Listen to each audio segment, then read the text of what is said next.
plus pressant. Donc, je me présente, je suis directeur de recherche au CNRS. C'est un laboratoire parisien de phénoménologie, donc essentiellement des philosophies, à l'école normale supérieure. Et ma formation est un peu étrange, vous en allez peut-être voir la trace dans cet exposé, c'est-à-dire que j'ai commencé par faire des études de médecine et de physique, pour après me reconvertir en philosophe. Depuis 1990, je ne fais plus de recherche scientifique, mais de la recherche philosophique. Et bon, mon exposé va un petit peu marier toutes ces étapes de ma carrière et de mes intérêts. Alors, science et métaphysique, c'est ça le sujet, qui m'a d'ailleurs été demandé par Monsieur Costa, hein, donc c'est presque une commande, en quelque sorte.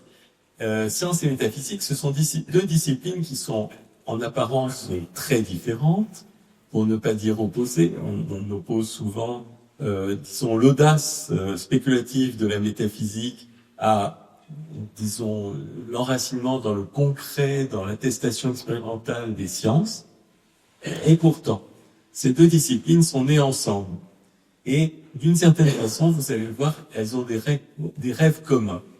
Et donc, il est utile de les mettre en présence, pour voir en quoi elles sont à la fois différentes et néanmoins extrêmement voisines, pour ne pas dire complémentaires. Et puis, je terminerai sur le cas, toujours intéressant, de la physique quantique. En quoi se prête-t-elle ou pas à une réflexion d'ordre d'ordre métaphysique qui va au-delà de la stricte réflexion scientifique. Mais alors, qu'est-ce que la métaphysique? Bon, on dit que c'est une branche de la philosophie, mais c'est une branche de la philosophie également étrange parmi toutes les branches de la philosophie, parce que son but, c'est toujours de dépasser quelque chose. C'est de dépasser, disons, l'immédiateté sensible. Donc, le métaphysicien veut aller au-delà des apparences vers les choses qui sont. Le mot d'ordre de la métaphysique, c'est de dépasser la particularité de ce qui se présente, ici et maintenant. Voilà. Et ici, on est dans une salle, on regarde des objets, des personnes, etc. Mais on veut réfléchir au-delà. On veut aller vers quelque chose qui sous-tend tout cela. Peut-être qu'il y en est la cause ultime. Donc, voilà un des propos de la métaphysique. Le troisième dépassement, c'est la tentative de dépasser les limites d'une vie humaine éphémère. Ça, c'est très important. C'est presque un objectif existentiel dans la métaphysique. Nous sommes des êtres limités. Nous vivons en un temps et en un lieu. Et nous voulons, au fond, dépasser ce temps et ce lieu vers quelque chose qui vaut pour tout temps et pour tout lieu. Vers quelque chose qui vaut pour tous. Vers quelque chose, au fond, qui nous dépasse. Alors, quel est le moyen de ce dépassement, de ce triple dépassement? Eh bien, le moyen qu'on s'est donné dans le cas de la métaphysique, c'est l'analyse rationnelle. C'est ça qui différencie, si vous voulez, la métaphysique, par exemple, de la religion. La religion veut aussi aller au-delà des apparences immédiates, mais vers l'objet d'une foi.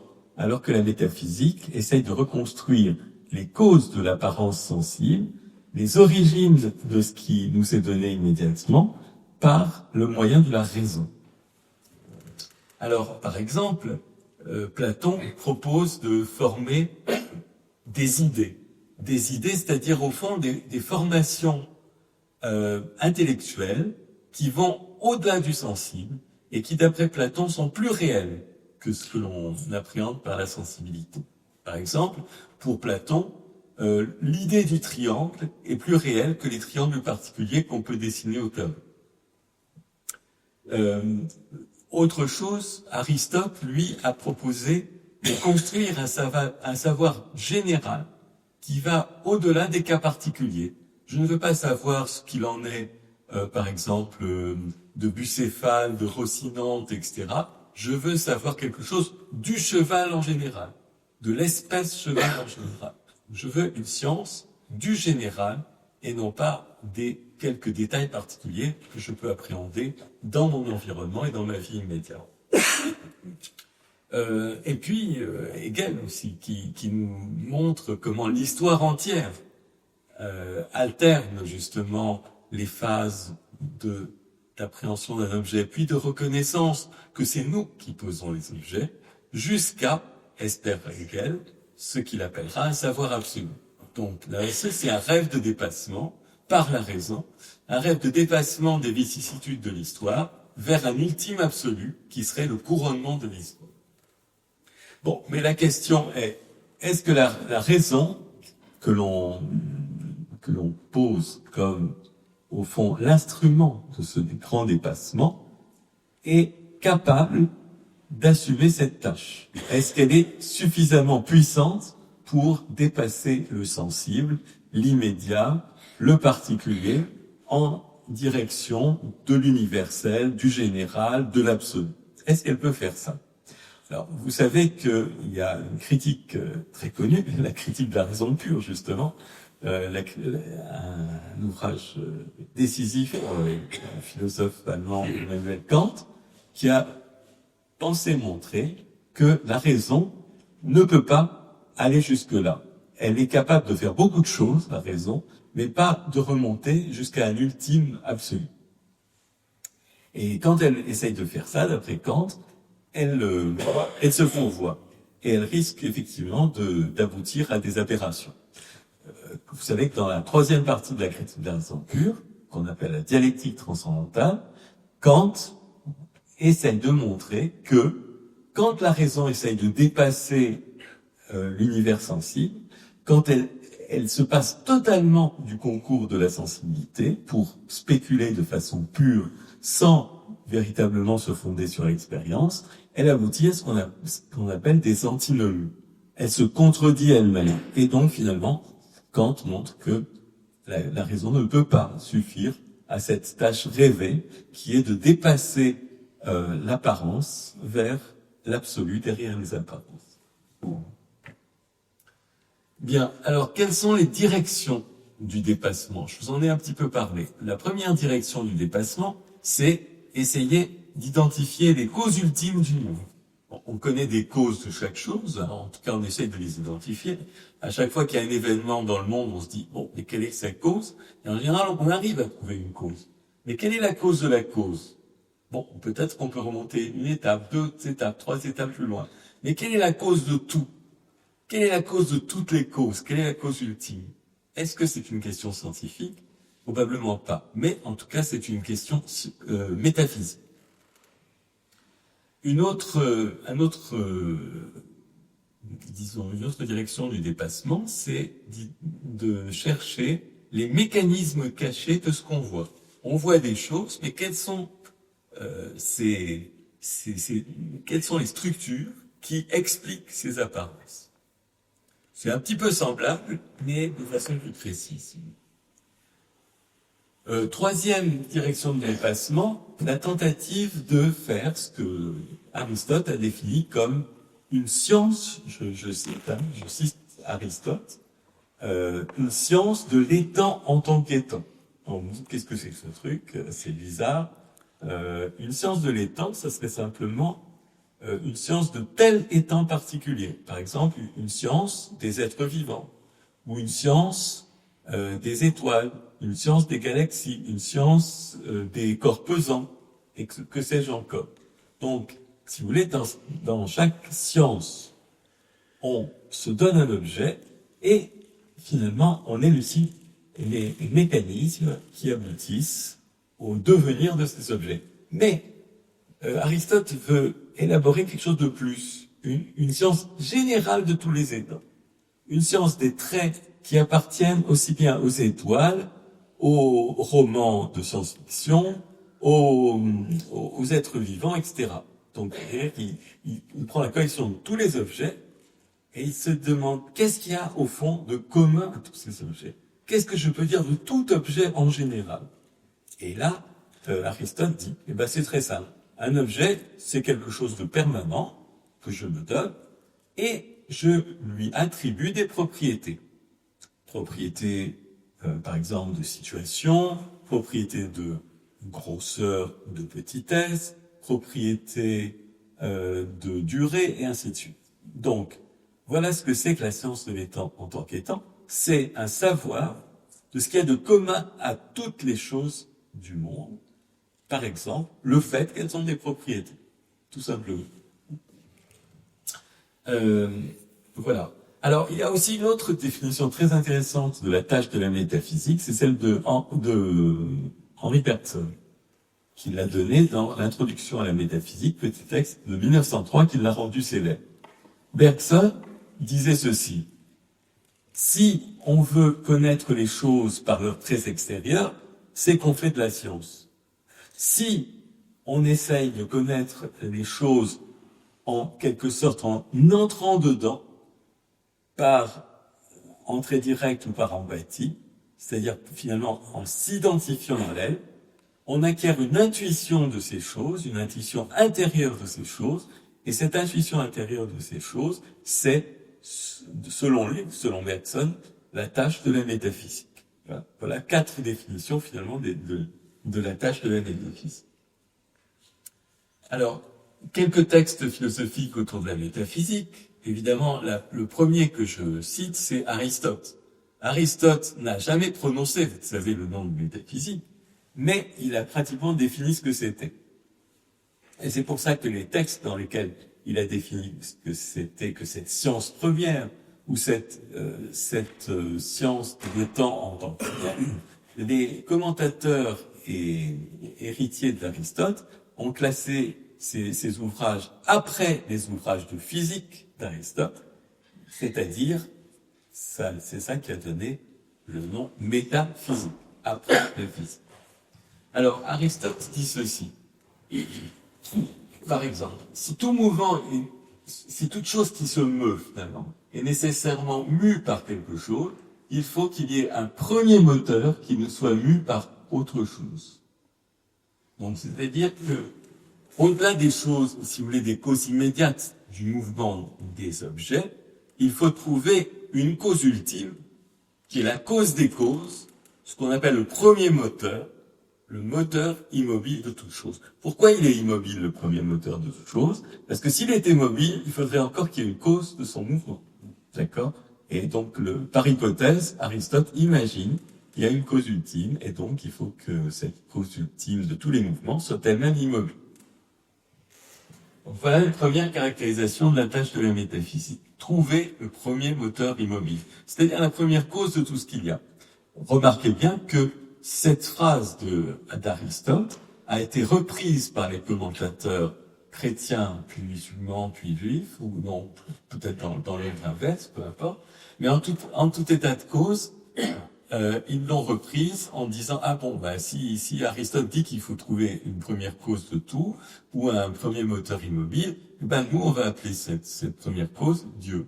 Mais ça c'est une surinterprétation bien sûr de ce que dit Aristote. Deuxième caractérisation, il y a une science qui étudie l'être en tant qu'être ou l'étant en tant qu'étant. Elle ne se confond avec aucune des sciences particulières car celle-ci découpe une certaine partie de l'être.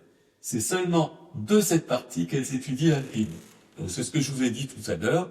Donc il y a des sciences particulières et une science générale. La science générale, c'est, selon Aristote, la science première, la science de l'état en tant qu'étant, la science de l'être en tant qu'être, ce que nous appelons, depuis les commentateurs d'Aristote, la métaphysique. Alors, voici ce que dit Kant. Alors, Kant dit cette phrase, en 1770, c'est-à-dire justement avant sa philosophie critique, à une époque où il croyait encore à la possibilité d'une métaphysique au sens traditionnel. Et il le dit très très bien, Kant. Comme d'habitude, c'est d'une clarté limpide, même si ensuite, 10 ans après, c'est complètement contredit. Voilà ce que dit Kant. Les pensées sensitives, c'est-à-dire finalement les sensations, les perceptions, etc., sont les représentations des choses telles qu'elles apparaissent. Mais les pensées intellectuelles sont les représentations des choses telles qu'elles sont. Donc finalement, tant qu'on se cantonne à la sensibilité, on ne voit que les apparences. Mais quand on exerce notre intellect, on est capable de remonter aux choses telles qu'elles sont en elles-mêmes, indépendamment de nous, indépendamment de notre capacité de percevoir, vous voyez. Donc le rêve de Kant ici, manifestement, c'est de remonter à l'absolu par le biais de la raison. Chose que, 10 ans après, il a déclaré, probablement à juste titre, impossible. Alors Bergson, je vous l'ai dit, hein, peut-être que je reviens pas là-dessus. Pour Bergson, la métaphysique, c'est ce qui, véritablement, c'est cette discipline qui entre à l'intérieur des choses qu'on veut décrire, qui essaye de les décrire, au fond, par leur face cachée, par leur face privée. Par exemple, nous nous connaissons par l'intérieur, mais nous ne connaissons pas les autres choses par l'intérieur. Alors nous utilisons nos sens et notre raison pour essayer de les connaître. Pour Bergson, on peut entrer dans les choses, dans l'intérieur des choses, par l'intuition et l'empathie. Et pour lui, c'est ça que doit faire la métaphysique. Et enfin, une belle citation, une citation que j'adore d'Emmanuel Lévinas. Le désir métaphysique, dit Lévinas, n'aspire pas au retour, car il est le désir d'un pays où nous ne naquîmes point, d'un pays étranger à toute nature qui n'a jamais été notre patrie et où nous ne nous transporterons jamais. Donc, la métaphysique, au fond, c'est la nostalgie d'un endroit où nous ne pouvons pas aller. C'est un endroit que nous ne connaissons pas, c'est un endroit qui est au-delà des apparences. Nous essayons de le reconstruire par le biais de la raison, mais c'est la reconstruction d'un lieu que nous ne connaissons pas directement, que nous ne pouvons connaître que par, justement, reconstruction rationnelle, a posteriori. Donc, au fond, c'est un monde qui nous est étranger. Ce monde d'au-delà des apparences nous est étranger. C'est ce que nous dit Lévinas. Alors, la question maintenant qu'on va se poser, c'est, bon, comme je vous ai dit tout à l'heure, la science et la métaphysique, c'est quand même assez différent.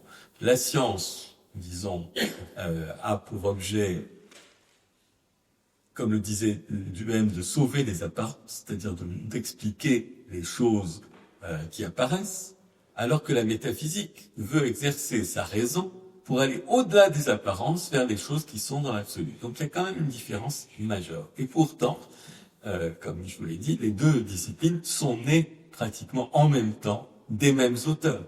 Platon, Aristote en particulier, et peut-être Parménide, je le dirai tout à l'heure. Donc ces deux disciplines qui sont nées des mêmes auteurs, dans les mêmes circonstances, et des mêmes, au fond, des mêmes désirs de connaissance, ne doivent pas être complètement étrangères. Alors, par exemple, les sciences ont parmi leurs désirs et leurs projets d'aller chercher les causes de ce qui est observable. Mais la différence, c'est que les sciences ne prétendent pas finir par dénicher la cause ultime, première, la cause de toutes les causes, et de s'arrêter là, définitivement, et de ne plus rien dire à tout jamais. Car les sciences se reconnaissent toujours et à toute étape faillibles, et à toute étape incomplètes. Et elles pensent qu'elles doivent effectivement sans cesse rechercher au-delà de ce qu'elles ont atteint comme objectif à un moment donné de leur histoire. Un autre objectif qui est tout à fait commun et qui est voisin donc de celui de la métaphysique, c'est d'aller chercher les mécanismes cachés. Alors par exemple, Leibniz disait ceci. Il disait qu'au fond, les sciences comme la métaphysique ont pour but de chercher ce qui explique le mouvement des aiguilles sur le cadran de l'horloge. C'est-à-dire, qu'est-ce qui explique le mouvement des aiguilles sur le cadran de l'horloge, si ce n'est les mécanismes qui sont cachés derrière le cadran de l'horloge, c'est-à-dire les rouages, les poids et autres mécanismes d'échappement. Donc, le but de la science, c'est bien ça.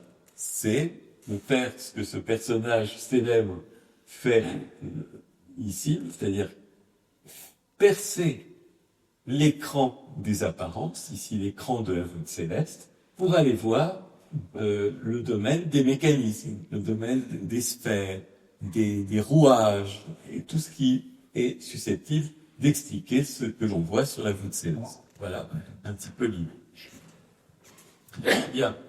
Mais évidemment, alors par exemple, juste un exemple de ça, l'hypothèse de l'atome. Pendant 2500 ans, l'atome n'était qu'une hypothèse. On n'avait jamais vu un atome, d'accord? Et pourtant, on estimait que ça expliquait beaucoup d'apparences. Par exemple, chez les premiers atomistes grecs, qu'est-ce qui était expliqué par les atomes? Eh bien, c'était les phénomènes d'expansion et de raréfaction. Les phénomènes de contraction des gaz et d'expansion des gaz, d'accord? Et là, on se disait, comment se fait-il que des fois, il y a des gaz qui sont rares et d'autres fois, des gaz qui sont très comprimés, qui sont très concentrés? Eh bien, la raison, d'après les atomistes, c'est que tous les gaz étaient faits d'atomes et de vide, et que lorsqu'on les comprimait les gaz, on rapprochait les atomes. Et que c'est ça qui expliquait, justement, la densification. Voilà des choses qui étaient expliquées à l'époque par l'hypothèse des atomes. Et après, il y a eu plein de choses qui ont été expliquées par l'hypothèse des atomes, en particulier en chimie, vous savez. Bien. Mais, alors, est-ce qu'on peut vraiment dire à ce moment-là que la physique, c'est une sorte de métaphysique?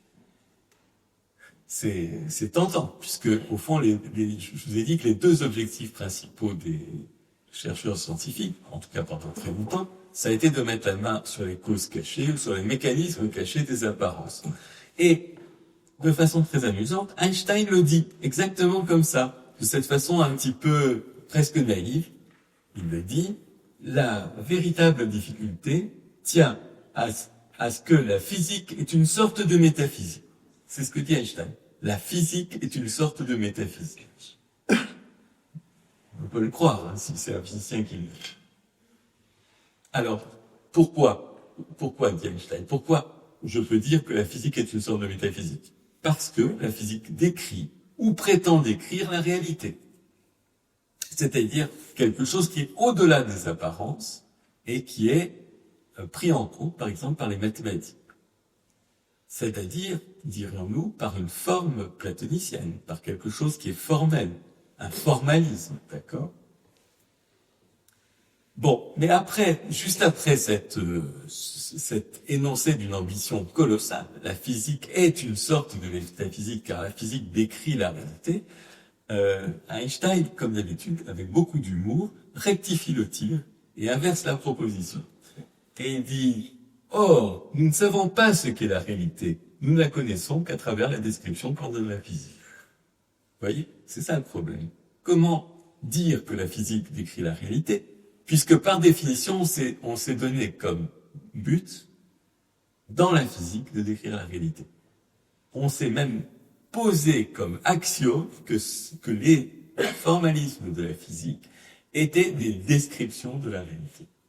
Vous savez, c'est pas une certitude, hein. C'est un axiome d'un certain nombre de physiciens. Bon, et là, il y a un problème. Vous voyez, la physique prétend décrire la réalité, mais il n'y a aucun autre moyen de connaître la réalité que la physique. Alors, comment savoir si la description de la réalité que donne la physique est adéquate à la vraie réalité, à la réalité réelle? Alors, on ne peut pas savoir. Et d'ailleurs, Kant nous le dit très bien dans un ouvrage de logique de 1780 à peu près.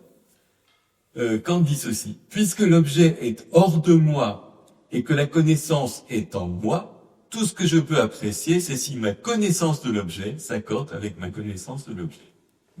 Ça paraît plutôt logique. Et ça n'est pourquoi? Supposons que je dis, ok, voilà, j'ai une connaissance de l'objet. Je veux savoir si la connaissance de l'objet s'accorde avec la réalité. Comment puis-je savoir si elle s'accorde avec la réalité? C'est en obtenant une connaissance de l'objet. D'accord? Je ne peux connaître si ma connaissance est conforme à l'objet qu'en acquérant une connaissance de l'objet. Donc, je suis obligé d'établir une concordance entre ma connaissance de l'objet et ma connaissance de l'objet. C'est ce que dit Kant, et il semble bien qu'il n'ait pas tort. Évidemment, vous allez sûrement objecter, parce que vous connaissez le fonctionnement des sciences, que le type de connaissance que proposent les sciences est d'ordre théorique, et le type de connaissance qu'on leur oppose, ou qu'on met en regard, est d'ordre pratique, c'est-à-dire expérimental. Et donc, c'est pas la connaissance qui doit s'accorder avec la connaissance sans précision, c'est la connaissance théorique qui doit s'accorder avec la connaissance expérimentale. C'est déjà un peu mieux, mais on ne sort pas complètement du cercle. Alors, donc, la science moderne de la nature, comme je le disais, est née du rêve de Platon. Et elle est née de la reconcrétisation disons dans les années, les premières années du XVIIe siècle, la reconcrétisation du rêve de Platon, qui était d'accéder à une forme mathématique, à un élément de formalisme, qui soit à la fois plus réel que les apparences et qui permette de rendre raison des apparences. D'accord ? Alors, pendant 17 siècles, ce rêve est resté pratiquement lettre morte. Il y a eu quelques réalisations, plutôt bien. Par exemple, la théorie de la statique d'Archimède, ou encore la théorie du mouvement de Nicolas Orem au XIVe siècle. Mais bon, à part ces quelques réalisations ponctuelles de l'idéal platonicien, ça n'avait pas beaucoup avancé. Et puis un jour, Galilée a décidé de s'y remettre. Et vous allez voir que si Galilée a décidé de s'y remettre, et que c'est ça qui a donné le point de départ de la science moderne de la nature, c'est que Galilée avait autre chose en main que le simple idéal platonicien de formalisation théorique des connaissances du monde. Mais commençons justement par cet idéal. Galilée dit ceci, dans une citation très célèbre. « On ne peut comprendre l'univers si on ne s'exerce pas à en connaître la langue et les caractères dans lesquels il est écrit. Or, il est écrit dans une langue mathématique, et les caractères en sont les triangles, les cercles et d'autres figures géométriques. » Donc, Galilée pose que le langage dans lequel on peut comprendre la nature est la mathématique, c'est-à-dire au fond le rêve de Galilée, et il va effectivement édifier une science mathématique de la nature qu'on appelle la physique. Johannes Kepler avait également commencé dans cette direction-là, dans un de ses premiers ouvrages, qui s'appelait L'harmonie du monde. Il avait montré que les orbites des planètes pouvaient finalement être déduites, en tout cas les distances entre les orbites des planètes et le Soleil pouvaient être déduites d'une inscription de ces orbites des planètes dans les solides fondamentaux de Platon. Donc manifestement, le rêve platonicien avait sa réalisation au XVIIe siècle. L'idée de Kepler est un peu tombée dans l'oubli, parce que c'était une idée purement, je dirais, sans fondement pratique. C'était juste comme ça, une formulation de la beauté, de l'harmonie des solides platoniciens. Par contre, l'idée de Galilée a eu une fortune fantastique. Pourquoi ? Eh bien, parce que l'idée justement de Galilée n'était pas seulement de décrire le monde par les mathématiques, c'était de confronter cette proposition de lecture du monde par les mathématiques à une expérience, une expérimentation elle-même mathématisée. Et c'est ça le point crucial, c'est ça le moment où la science moderne de la nature est née. C'est pas le jour où on a dit on va mathématiser la nature, c'est pas non plus le jour où on s'est dit on peut utiliser la nature à nos propres fins si on a des bonnes technologies, c'est le jour où on a marié les deux de façon profonde et étroite. Regardez ceci. Ça, c'est l'expérience du plan incliné de Galilée. Galilée, il étudie la chute des corps en accomplissant deux gestes. Le premier, c'est de faire rouler les boules sur un plan faiblement incliné au lieu de les faire tomber. Ça permet de les ralentir. Et donc, de faire des mesures précises du temps. Mais là, le deuxième geste absolument crucial, c'est de mettre à des intervalles bien déterminés des petites cloches. Des petites cloches qui vont tinter au moment où les boules vont arriver. Mais les cloches, elles sont disposées non pas de façon régulière, mais de façon, comme on le dit, en proportion géométrique. C'est-à-dire avec des distances de plus en plus grandes les unes des autres. dans une proportion qui correspond à ce que Galilée prévoyait pour la chute des corps. Donc finalement, l'expérimentation de Galilée est d'emblée mathématisée. Galilée force la boule à tomber dans un cadre pré-mathématisé. Et c'est ça le geste clé de la science moderne. Et c'est ce que dit Emmanuel Kant dans la critique de la raison pure. Lui, il a parfaitement compris ce qui s'est passé au temps de Galilée. Il dit ceci: lorsque Galilée fit rouler sur un plan incliné les boules dont il avait lui-même déterminé la pesanteur, une nouvelle lumière vint éclairer tous les physiciens. Ils comprirent que la raison n'aperçoit que ce qu'elle produit elle-même d'après ses propres plans. La science demande à la nature de l'instruire, non pas comme un écolier qui se laisse dire tout ce qu'il plaît au maître, mais comme un juge qui a le droit de contraindre les témoins à répondre aux questions qu'il leur adresse. Donc c'est ça le point clé. C'est, comme le dit Kant, que on va pas avoir d'un côté le formalisme et de l'autre côté une observation qui n'a rien à voir, et en essayant de comparer les deux, on va mettre en scène expérimentale la mathématisation qu'on propose. Et c'est ça le point absolument crucial. Souvent on dit, c'est bizarre que les mathématiques correspondent si bien à la nature. Ici, on voit très bien pourquoi. On comprend que, en vérité, les mathématiques ne correspondent pas à la nature, elles correspondent à notre mise en scène pré-mathématisée de la nature. Ce qui est déjà beaucoup, parce que ainsi, on peut véritablement en tirer profit, utiliser les capacités de prévision des mathématiques. Bien, alors, comme je vous ai dit, les sciences et la métaphysique ont longtemps eu partie liée. Et je pense que le tournant de la séparation entre science et métaphysique est probablement arrivé un peu après Galilée, au temps de Newton. Au temps de Newton, on se posait la question, mais qu'est-ce donc que la gravitation? Vous voyez cette question, qu'est-ce que la gravitation? Quelle est la nature de la gravitation? Quelle est l'essence de la gravitation? Qu'est-ce que cette gravitation qui se manifeste par des effets sensibles, des effets apparents, comme par exemple la chute des corps, mais qu'on ne peut pas voir, parce que elle pèse, elle tire les corps vers le bas, mais elle, on ne la voit pas. Alors, quelle est sa nature? Qu'est-ce qu'il y a derrière les apparences? Voilà ce qu'on voulait savoir. Alors, Descartes avait fait des hypothèses. Il avait dit la gravitation est due à des tourbillons qui créent une force centrifuge, et la force centrifuge, quand un corps pesant est dans un tourbillon où il y a la force centrifuge, le corps pesant subit ce qu'on appelle une force centripète, c'est-à-dire vers le centre, par opposition à la force centrifuge, c'est-à-dire celle qui fuit le centre. Et donc pour Descartes, la gravitation avait cette nature-là. Elle était causée par des tourbillons.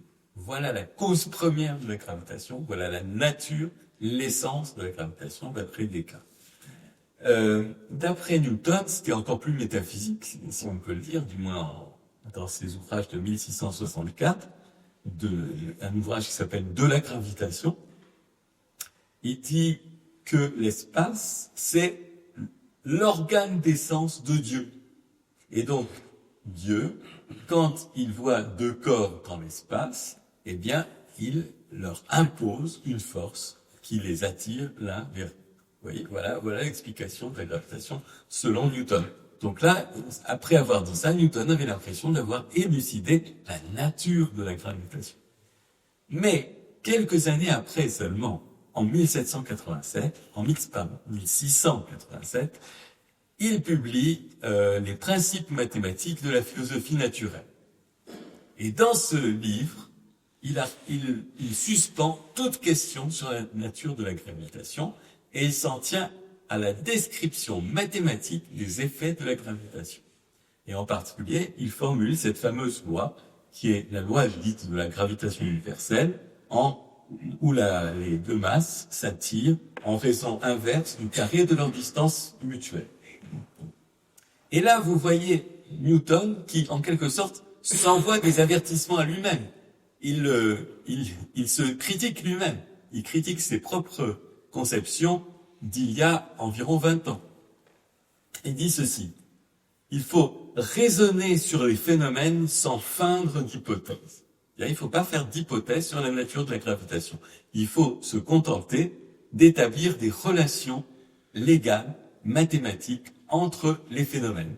Il faut formaliser les relations entre les apparences, sans essayer de crever le rideau des apparences et d'aller derrière. D'accord? Ou encore, dans cette lettre du 1713, Newton dit ceci. Tout ce qui ne se déduit pas des phénomènes est une hypothèse. Les hypothèses métaphysiques, physiques, mécaniques ou des qualités occultes ne doivent pas être reçues dans la philosophie expérimentale. D'accord? Donc toutes les hypothèses sur la nature des choses doivent être bannies de ce qu'il appelait la philosophie naturelle ou la philosophie expérimentale, c'est-à-dire ce que nous appelons la physique. Et là, vous voyez, c'est fini. Il y a le clivage entre science, physique d'un côté, et métaphysique de l'autre. D'accord? De ça, les philosophes des Lumières en ont tiré les leçons, bien sûr. Ils se sont dit, voilà, c'est ça la grande mutation de la science contemporaine. C'est une science qui, en décidant de ne plus faire d'hypothèses sur la nature des choses, a atteint un degré de certitude ultime. Curieusement, en renonçant à connaître l'absolu, les sciences ont réussi à atteindre la certitude. Certes, un degré moindre de certitude, puisqu'il ne s'agit plus que de certitude sur la connexion mathématique légale entre phénomènes, et non pas sur la nature des choses qui sont par-delà les phénomènes, mais c'est déjà pas mal.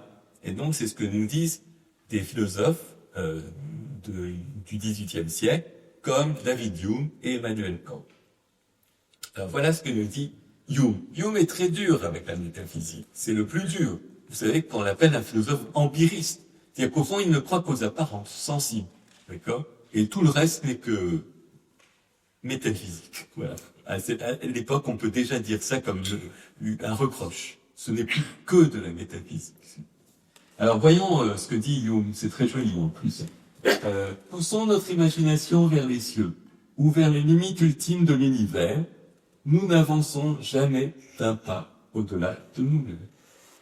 Et oui, donc on a beau regarder très très loin, faire des hypothèses fantastiques, raisonner comme des fous, etc., on ne sort pas de nous-mêmes. Pourquoi? Parce qu'on ne sort pas de notre expérience sensible et on ne sort pas de notre pouvoir rationnel.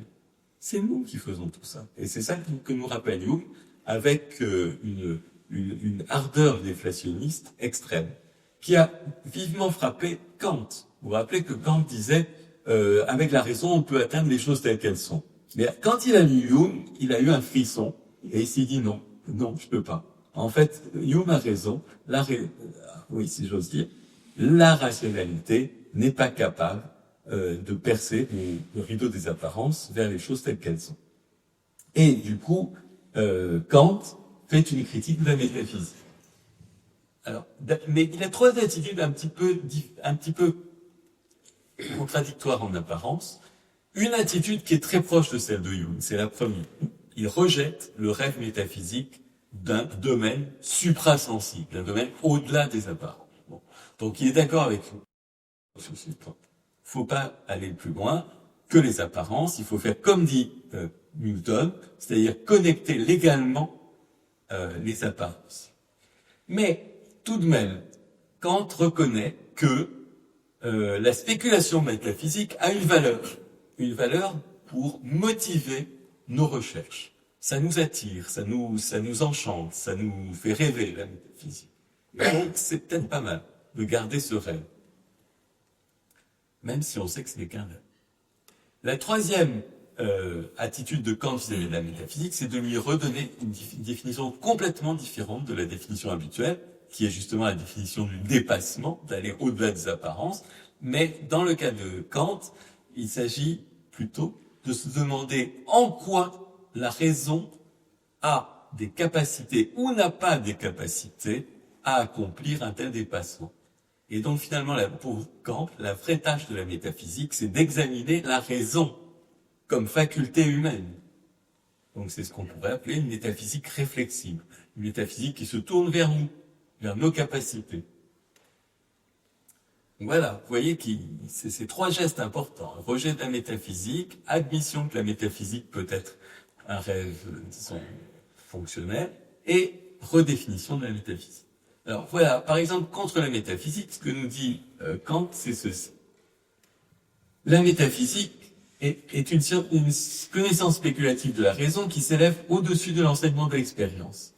Or, elle n'a pas été favorisée du destin pour prendre le chemin sûr d'une science. Vous voyez, ce que dit Kant, c'est que, voilà, on sait ce qu'on a déjà fait dans le passé sous le nom de métaphysique. On a spéculé sur la nature du monde avec notre raison, et le résultat est maigre. Parce qu'on a abouti à plein de doctrines, les gens ne s'accordent pas entre eux, et finalement, la connaissance métaphysique n'a pas eu un sort heureux. Alors que la connaissance scientifique, les mathématiques et la physique, elles, ont connu un sort heureux, puisque tout le monde s'accorde pour dire que la géométrie euclidienne et la physique newtonienne sont exactes. D'accord? Donc, un peu de modestie. La certitude qu'on ne peut pas obtenir en rêvant des au-delà, on pourra peut-être l'obtenir en se contentant de ce qu'il y a là et en l'ordonnant mathématiquement. Et là, Kant donne une très belle métaphore pour dire en quoi la raison doit s'en tenir à ce qu'elle sait faire. Qu'est-ce elle sait faire, la raison? Elle sait établir des concepts qui mettent en relation des phénomènes. Mais elle ne sait pas établir des concepts qui vont au-delà des phénomènes. Voilà, c'est très simple, l'idée de Kant. Et Kant donne une belle métaphore. Lorsque, dans son libre vol, la colombe légère fend l'air dont elle se sent la résistance, elle pourrait s'imaginer qu'elle réussirait mieux encore dans le vide. D'accord? C'est-à-dire, la colombe, plus elle s'élève, plus elle sent de l'air raréfié. Et elle sent qu'elle avance plus vite. Mais, est-ce qu'elle doit s'enhardir jusqu'à se dire, je vais mieux voler dans le vide? Non, parce que à ce moment-là, elle aurait plus d'air. Bien, l'idée est exactement la même pour la raison. La raison travaille d'autant mieux qu'elle va dans l'abstraction. Mais est-ce qu'elle doit aller dans l'abstraction jusqu'à éliminer toute composante sensible? Kant dit non, pas plus que la colombe ne peut évoluer dans le vide, la raison ne peut évoluer dans l'absence totale de connexion au phénomène et à l'expérience. Voilà. Donc là, c'est l'énoncé des limites de la raison selon Kant. La raison ne peut être que purement scientifique, elle ne peut pas être métaphysique. Bon, comme je disais, par ailleurs, Kant dit que la métaphysique guide nos efforts. Bon, peut-être que je vais un petit peu passer là-dessus, parce que ou lire simplement la dernière citation. Donc Kant, comme je disais, a retenu la leçon de Hume, la critique de la métaphysique, mais quand même, il dit, Hume a peut-être poussé le bouchon un peu loin. Et il dit ceci. Hume a perdu de vue le dommage qui résulte du fait d'ôter à la raison ses perspectives, d'après lesquelles seule elle peut fixer à la volonté le but suprême de tous ses efforts. C'est-à-dire, en rêvant d'un objectif métaphysique, la science se donne une motivation pour pousser ses recherches. C'est ce que Kant appelle les idéaux régulateurs. Ce ne sont que des idéaux. Ça n'existe pas. Ça n'existe que dans notre tête.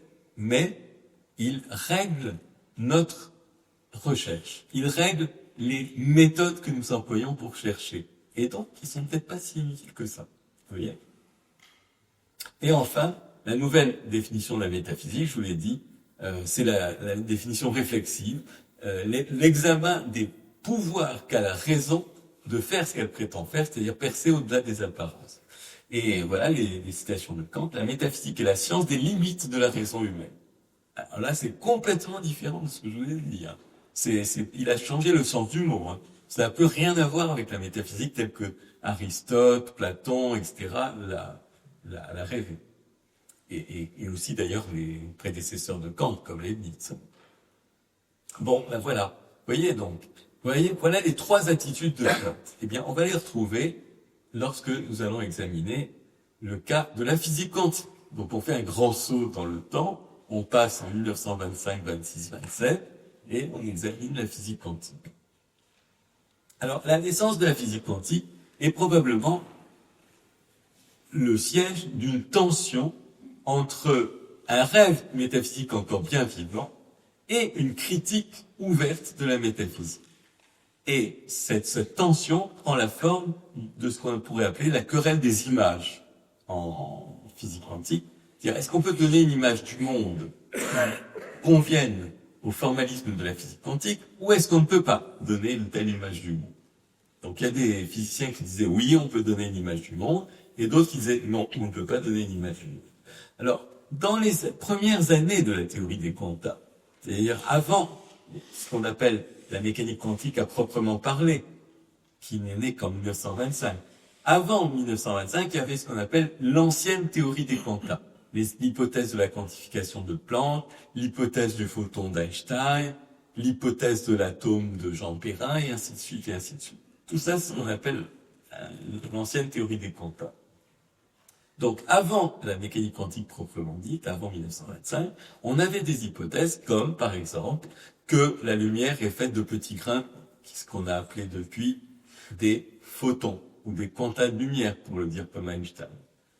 Ou alors que la matière est formée d'atomes, c'est-à-dire de petits grains de matière, et ainsi de suite. Bon. Et que dit justement Jean Perrin dans son fameux livre Les atomes, quand il justifie toutes les preuves, en tout cas tous les arguments qui lui semblent assez concluants en faveur de l'existence des atomes, il dit que le propos de la théorie des atomes, c'est d'expliquer du visible compliqué par de l'invisible simple. Donc, le visible compliqué, c'est toutes les apparences, c'est le chatoiement de l'eau liquide, solide, gazeuse, c'est les miroitements du diamant et que sais-je encore. Eh bien, tout ça est expliqué par de l'invisible simple, c'est-à-dire simplement des atomes, des petits grains de matière disposés selon certaines configurations géométriques. C'est un peu le rêve de la métaphysique, ça. C'est expliquer les apparences par quelque chose qui est derrière le voile des apparences. Bon, la petite différence entre la métaphysique et l'hypothèse des atomes, et elle est notable, c'est que l'hypothèse des atomes n'était pas considérée comme en principe inobservable. Elle n'était que, disons, provisoirement inobservable. On pensait que peut-être un jour on pourrait observer des atomes, mais à l'époque on ne pouvait pas. Et donc la différence entre l'invisible des scientifiques et l'invisible des métaphysiciens, c'est que l'invisible des métaphysiciens peut très bien être invisible en principe, alors que l'invisible des scientifiques est invisible seulement en pratique. Mais, comme je vous le disais, à la naissance de la mécanique quantique, tout a changé. On s'est rendu compte que ces images qu'on se proposait à l'époque de l'ancienne théorie du quantum, l'image des atomes, l'image dans les atomes des petits électrons qui tournent sur des orbites autour des noyaux, et ainsi de suite, tout cela avait eu son heure de gloire, avait donné quelques résultats intéressants, mais aboutissait vers les années 1920, 1922, 1924 à quantité de contradictions avec les expériences. Et donc, on se disait, il y a quelque chose qui ne va pas. Soit il faut changer d'image, mais on ne voyait pas laquelle. Soit il faut, et c'est ce qu'a proposé Heisenberg, abandonner complètement les images. Fini les images. C'est ce que Heisenberg a appelé dans son article de 1925 la réduction aux observables. Je ne veux plus parler de quelque chose qui est derrière les apparences. Je me contente d'une théorie qui prédit les apparences. Et cette théorie qui prédit les apparences et rien de plus, qui n'essaie pas de faire des hypothèses sur ce qu'il y a derrière les apparences, c'est ce qu'on a appelé depuis la mécanique quantique. C'est celle-là.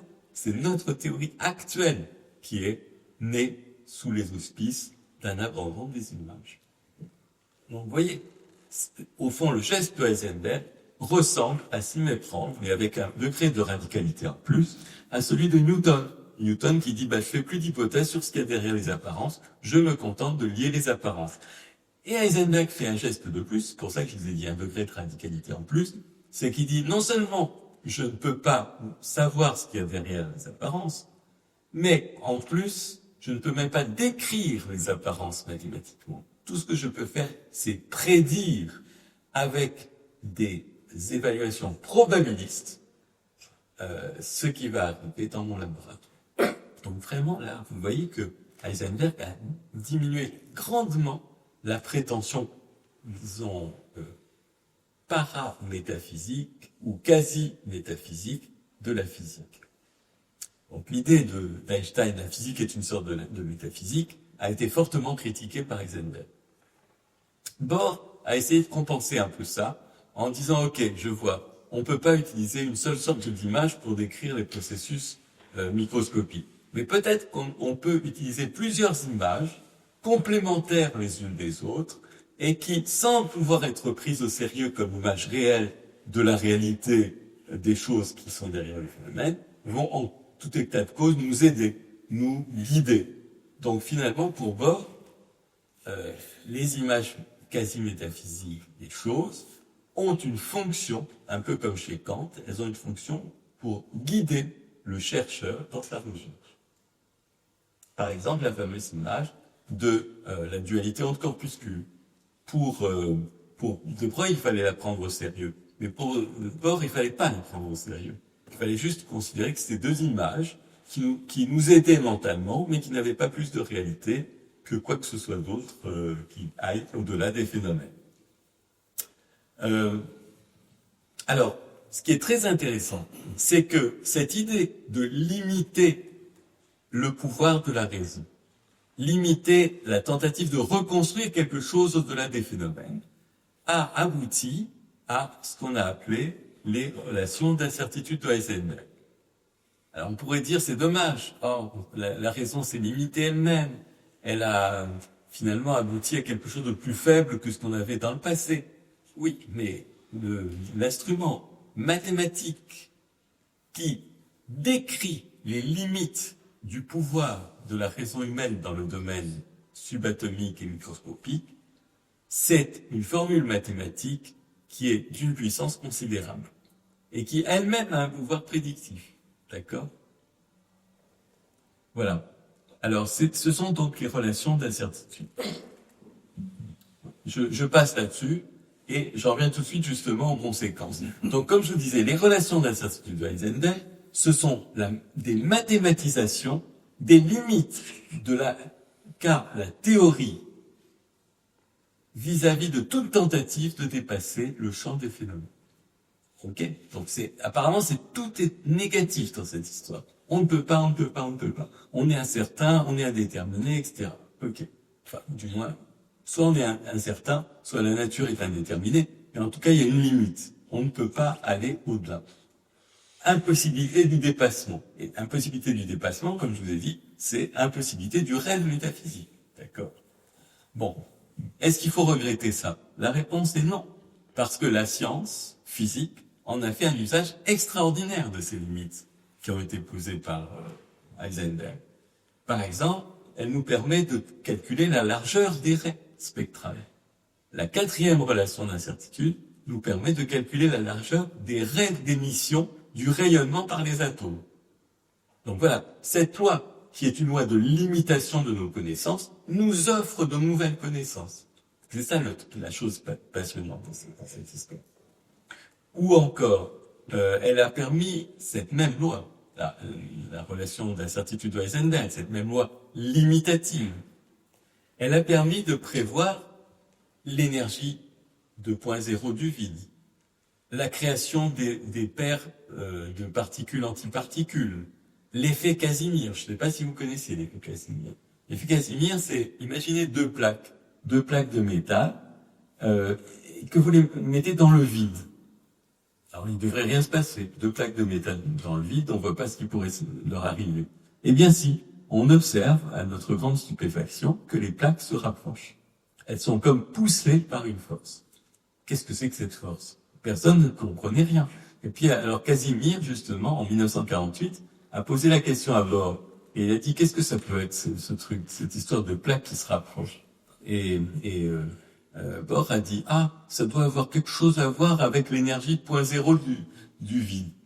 Et Casimir a fait des calculs là-dessus, et il a trouvé qu'effectivement, ce qui se passait, c'est que il y avait plus de création de particules antiparticules à l'extérieur des plaques qu'à l'intérieur des plaques, pour des raisons qui ont à voir avec les modes d'accord de phase des ondes associées aux particules entre les deux plaques. Et ceci ne pouvait pas être prévu sans les relations d'incertitude de Heisenberg. Donc, on peut en tirer un enseignement général, l'enseignement positif de cette limitation, donc cette négativité que s'est imposée la physique, c'est-à-dire cette leçon, c'est que les limites de la connaissance tracent la forme du domaine connu. Ça, c'est passionnant. Bien.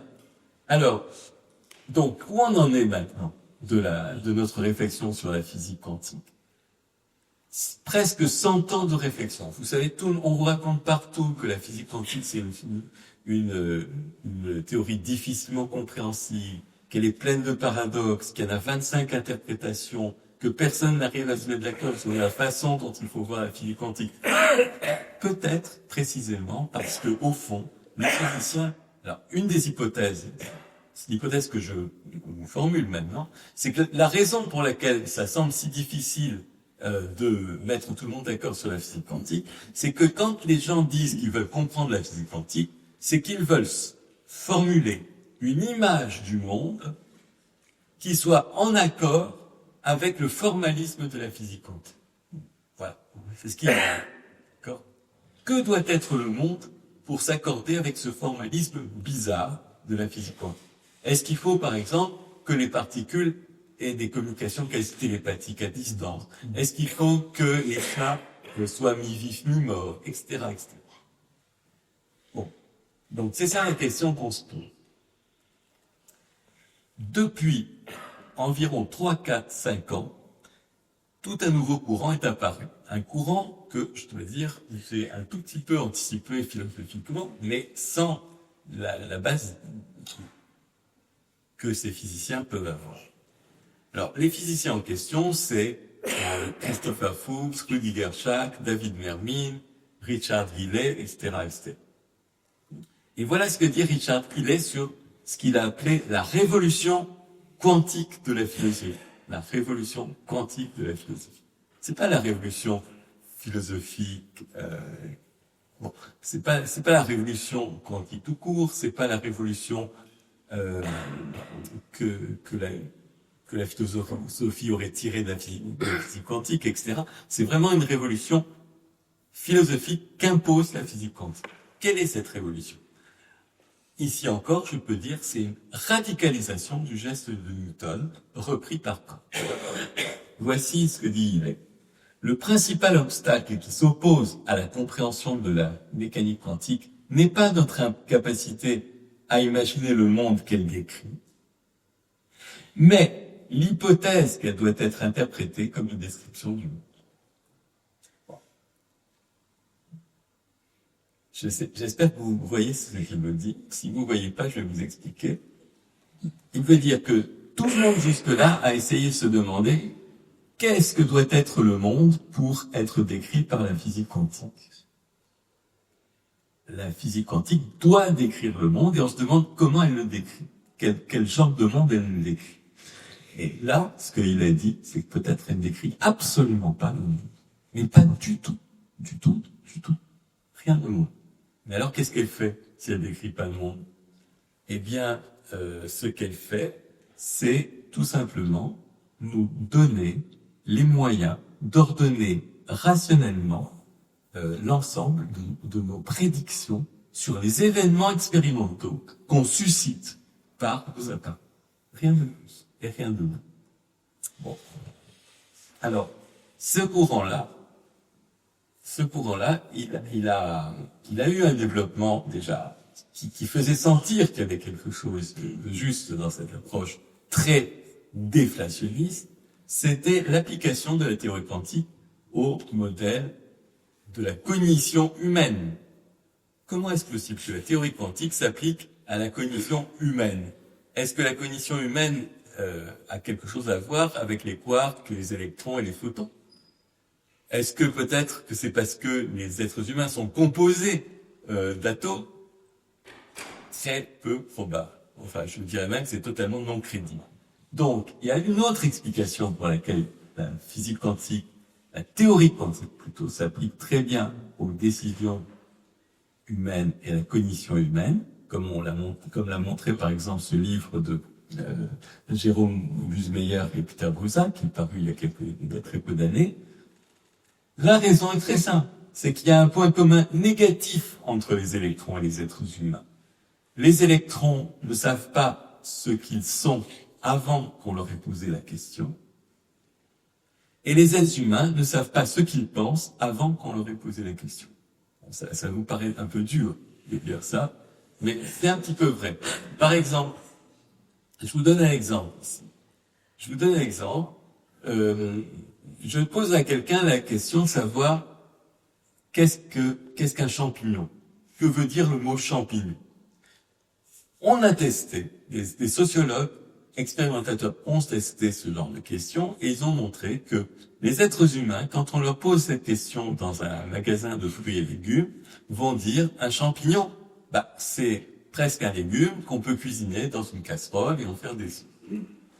Mais si on leur pose la question chez un concessionnaire automobile, ils vont penser à un autre sens possible du champignon, un sens certes métaphorique, mais tout à fait limité, qui est que le champignon, c'est l'accélérateur. Donc, les êtres humains répondent aux questions qu'on leur pose en fonction du contexte et en fonction de comment on leur pose des questions. C'est ce qui fait d'ailleurs que les sondages sont si difficiles à interpréter, c'est parce que souvent, les réponses que les êtres humains qu'on interroge aux questions dépendent de l'ordre des questions. Parce que l'ordre des questions suggère quelque chose. Et donc, il y a toujours des biais. Donc voilà le genre de biais qu'on introduit. D'accord? Ce biais-là, c'est-à-dire ce qu'on peut appeler en termes techniques la contextualité des réponses aux questions, la dépendance de la réponse aux questions vis-à-vis d'un contexte d'interrogation, est exactement analogue à la contextualité des propriétés des électrons, des protons et des quarks. C'est-à-dire au fait que les propriétés des électrons, des protons et des quarks dépendent du type d'appareil et de l'occurrence de l'usage de l'appareil qu'on utilise pour mettre ces propriétés en évidence. Et là, j'ai montré l'exemple, par exemple, de l'appareil de Stern et Gerlach, qui donne des résultats différents selon que on utilise les directions de l'appareil de Stern et Gerlach dans l'ordre vertical puis horizontal puis vertical, ou au contraire horizontal puis vertical puis horizontal. Donc exactement de la même façon que la réponse des êtres humains dépend de l'ordre dans lequel on leur pose des questions, la réponse des électrons dépend de l'ordre dans lequel on leur pose des questions expérimentales. C'est ça qui explique que les êtres humains obéissent à dans des circonstances très, très particulières, les êtres humains obéissent aux mêmes lois quantiques que les électrons. Donc, on se rend compte ici d'une chose très intéressante. C'est que les lois quantiques sont pas des lois des électrons. C'est pas des lois qui nous révèlent la nature profonde des électrons. Elles nous révèlent plutôt le contraire. C'est-à-dire que les électrons n'ont pas de nature profonde et qu'ils répondent en fonction de la façon dont on leur pose des questions. D'accord? En tout cas, c'est ce que suggère cette analogie. Ceci étant acquis, eh bien, justement, il y a des physiciens qui ont mis au point des conceptions de la physique quantique tout à fait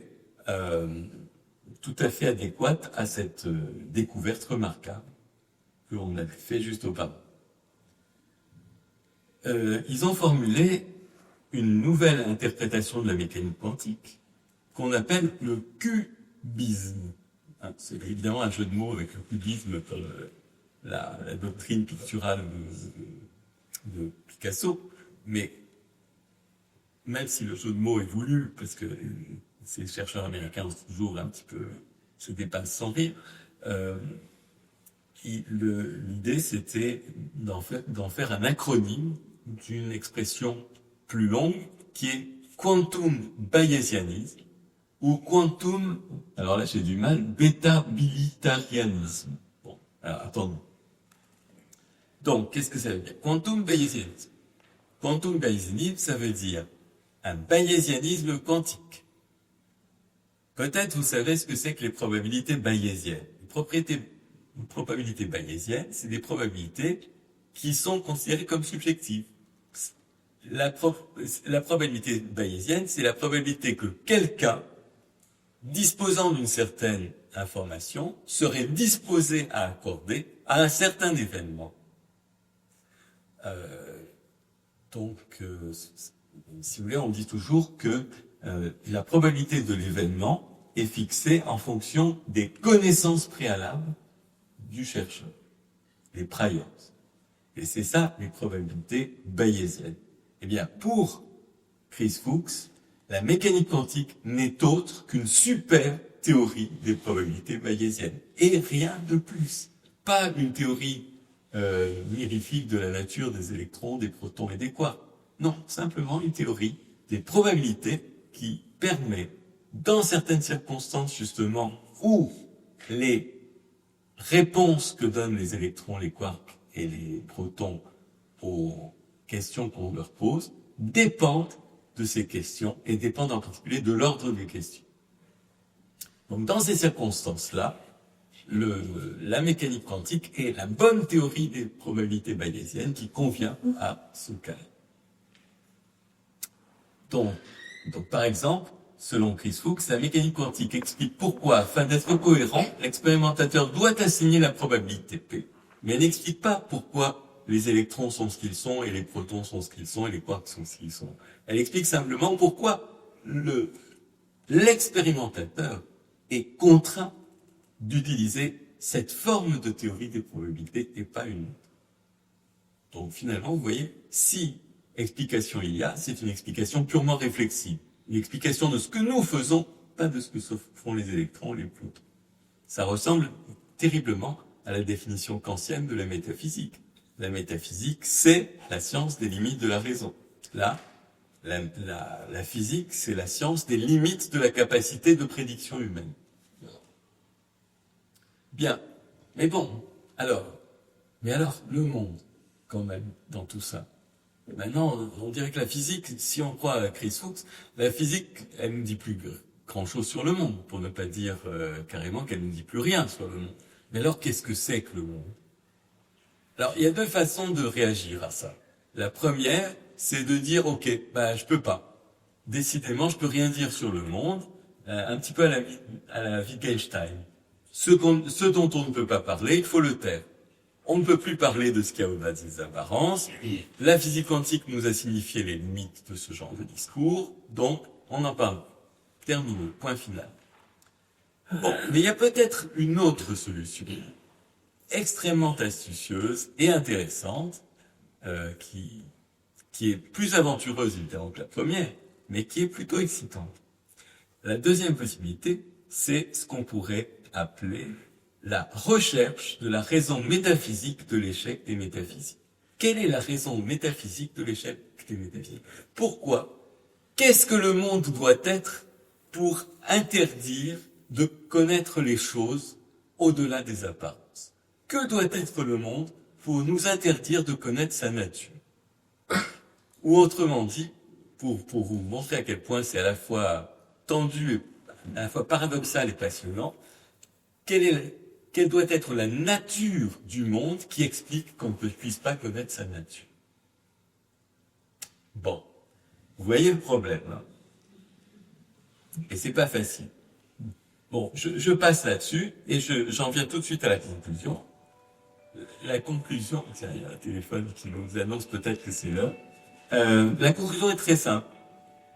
La raison proposée par John Wheeler, Chris Fuchs et beaucoup d'autres, pour laquelle le monde n'est pas capable de nous montrer sa vraie nature, c'est que nous sommes tellement enchevêtrés avec lui que nous ne pouvons pas nous en extraire et que nous ne pouvons pas le regarder comme s'il était un objet extérieur.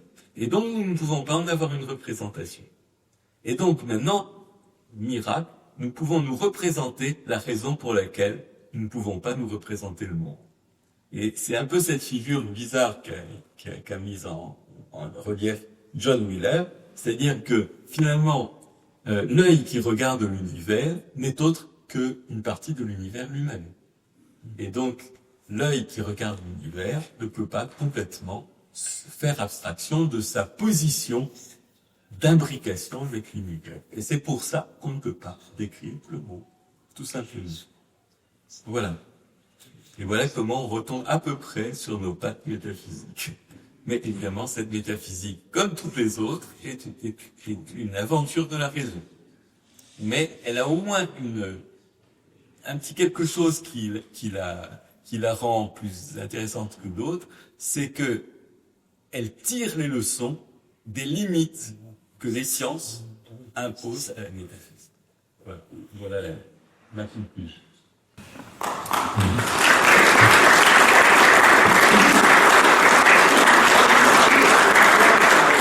Il y a un livre qui sont là sur la table. Ah oui, tout à fait, vous avez raison.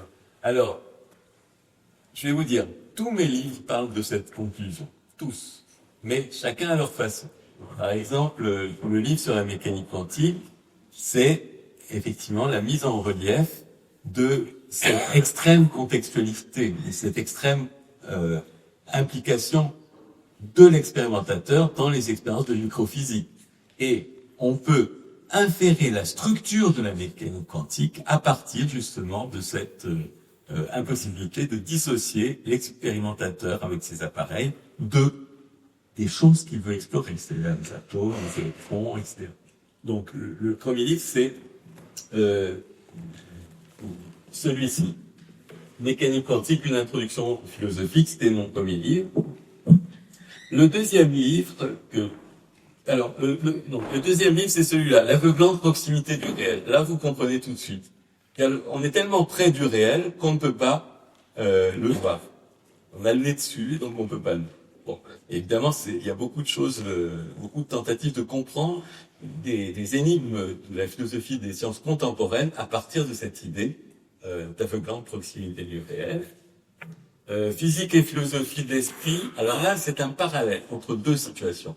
La situation de la physique, où on ne peut pas justement s'extraire complètement du processus qu'on essaye d'explorer, parce que nos appareils, comme on le dit, perturbent les phénomènes, mais en fait simplement, ils sont impliqués dans les phénomènes. Et puis une autre situation, quand on veut connaître notre propre conscience, alors là c'est peut-être un problème encore plus aigu, parce que non seulement on ne peut pas se dissocier de l'objet qu'on veut explorer, mais l'objet qu'on explore ici n'est autre que le sujet, c'est-à-dire nous-mêmes. Et donc, le problème est encore plus aigu que dans la physique quantique, et il y a une grande analogie structurale entre les deux problèmes. Donc j'essaye de dégager cette analogie structurale entre le problème de la physique quantique et le problème de la connaissance de la conscience et de l'esprit. Et puis il y en a d'autres. Là, dans la conscience a-t-elle une origine? Je développe à fond cette question de la conscience. Donc je montre que le problème de la conscience n'est pas simple et que la tentative d'en trouver des solutions objectives, en particulier par les corrélats neurobiologiques de la conscience, pose problème. Donc c'est un peu ça. Et enfin, le dernier, peut-être c'est le plus philosophique de tous, il s'appelle Maintenant la finitude. Le titre est complètement incompréhensible, mais il répond à un autre livre d'un philosophe contemporain qui s'appelle Quentin Meillassoux, qui était intitulé Après la finitude. Alors, disons, la différence entre les deux livres, si vous voulez, le livre de Meillassoux et le mien, c'est que Meillassoux considère que, de nouveau, il veut transgresser l'interdit kantien, qui disait que la raison ne peut pas percer le rideau des apparences relatives vers un absolu. Donc Meillassoux veut faire ça, et il pense qu'on peut faire ça. Et moi, je consacre tout un livre à lui montrer qu'il a tort, et qu'en fait, il ne retombe pas là où il voulait tomber, c'est-à-dire qu'en fait, on ne peut pas connaître l'absolu par la raison, on ne peut le connaître pas que par coïncidence. C'est-à-dire, encore une fois, on est trop près de l'absolu pour pouvoir s'en détacher, le prendre comme un objet de raison. Voilà en gros le programme de l'ENU. Oui, merci pour ce exposé. Vous avez évoqué à un moment Bergson, vous avez une tentative d'aller vers l'absolu, qui passait par l'empathie, vis-à-vis, par l'intuition. Moi, je voulais savoir si cette façon d'opérer avait eu une postérité, et si dans la philosophie contemporaine, il y a des gens qui poursuivaient encore ce chemin, qui est peut-être louable finalement, parce que là, il y a gratte raison, et aussi émotion, etc.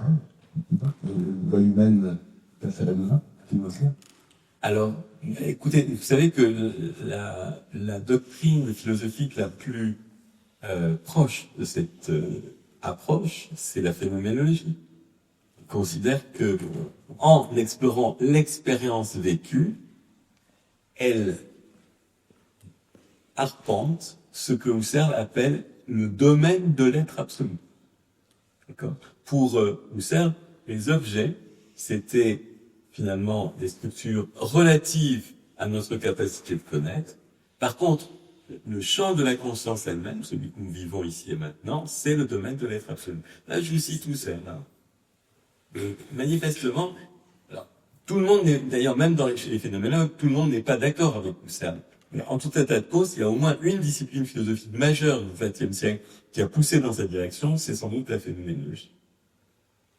Maintenant, il y a aussi une autre tendance récente que j'ai découverte il y a peu de temps, qui s'appelle Object-Oriented Ontology, par des métaphysiciens anglais, comme Brian Harman, et qui tente de faire revivre, disons, ce que Leibniz appelait la monadologie. C'est-à-dire l'idée que les objets eux-mêmes ont une intériorité, et que c'est celle-là qu'on veut caractériser en les connaissant métaphysiquement. Donc il y a bien des gens qui essayent de faire quelque chose comme ça.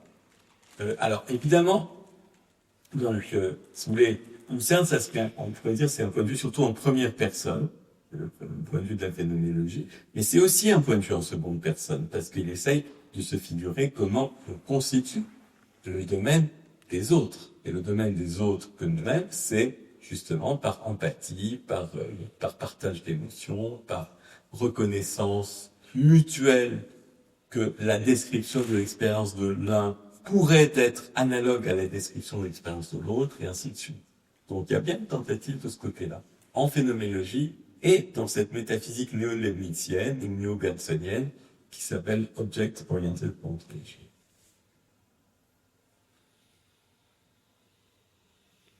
Comment est-ce que vous vous situez dans l'opposition de la philosophie analytique et la philosophie idéaliste? Écoutez, en principe, si vous voulez, c'est pas une véritable opposition. Attendez, je peux poser une question. Oui. Alors, comment caractériser l'opposition entre philosophie analytique et philosophie idéaliste? Idéaliste. Alors, donc, il faut, alors, pour répondre à cette question, il faut évidemment définir l'une et l'autre. Définir la philosophie analytique et la philosophie idéaliste. La philosophie analytique est une philosophie qui s'est entièrement axée, comme son nom l'indique, sur l'analyse du langage courant et logique. Et donc, elle considère que tous les problèmes philosophiques doivent être ramenés à des problèmes d'usage de la langue. Par exemple, si vous parlez de la substance, comme le dirait Wittgenstein, c'est que, en vérité, vous utilisez toujours des substantifs et que tout ce que vous savez faire, c'est qu'à chaque fois que vous voyez un substantif, par exemple, le nom chaise, table, rose, temps, espace, vous lui associez une substance, c'est-à-dire quelque chose qui est durable, qui a une existence, qui a des propriétés, etc., etc. Donc, finalement, vous voyez comment la métaphysique est, on pourrait dire, selon les philosophes analytiques, les faux problèmes métaphysiques sont dus à une mauvaise utilisation du langage ou à une surinterprétation du langage. Donc, notre but, c'est d'analyser justement les tenants et les aboutissants de notre usage du langage. La philosophie analytique, l'idéaliste, c'est tout autre chose. Hein. C'est un autre monde, si vous voulez. C'est une philosophie qui s'oppose archétypalement aux philosophies réalistes ou matérialistes, qui dirait, là aussi je suis très archétypal, hein, je n'essaye pas de dire, il y a beaucoup de gens qu'on a qualifiés d'idéalistes, par exemple, Kant s'appelle même un idéaliste transcendantal, on a appelé Fichte un idéaliste subjectif, on appelle Hegel un idéaliste absolu, etc. En tout état de cause, pour les idéalistes, l'idée, si j'ose dire, c'est que la vraie réalité n'est pas dans les choses que l'on vise comme objet, mais dans le champ d'esprit et de conscience qui vise.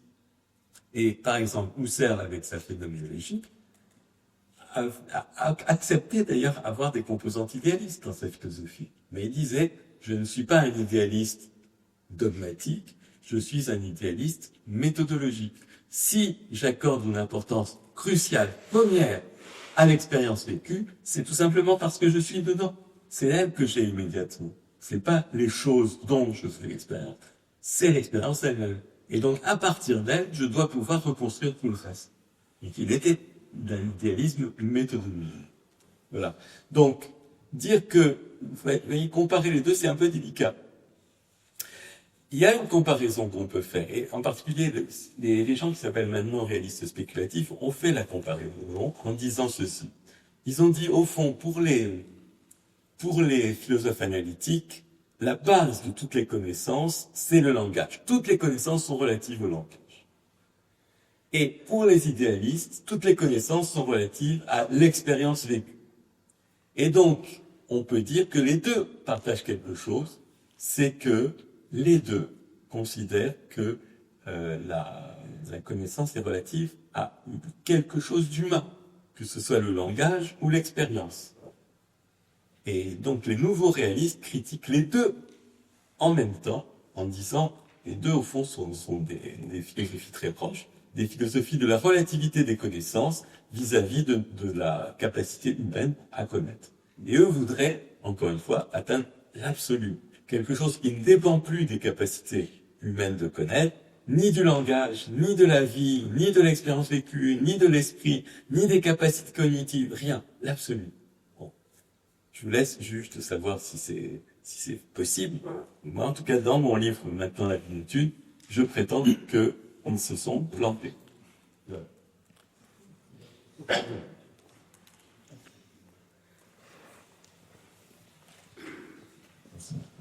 C'est pour notre conférence.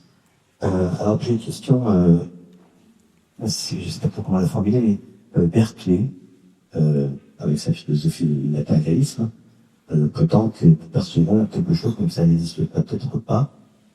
Les philosophies bouddhistes aussi parlent de l'illusion et de la connaissance, qui se rapprochent de l'absolu dans leur théorie, dans leur approche. Et puis j'avais à l'instant en tête une troisième philosophie. Toutes les trois me semblent converger évidemment sur le fait que Hubert. il y a peut-être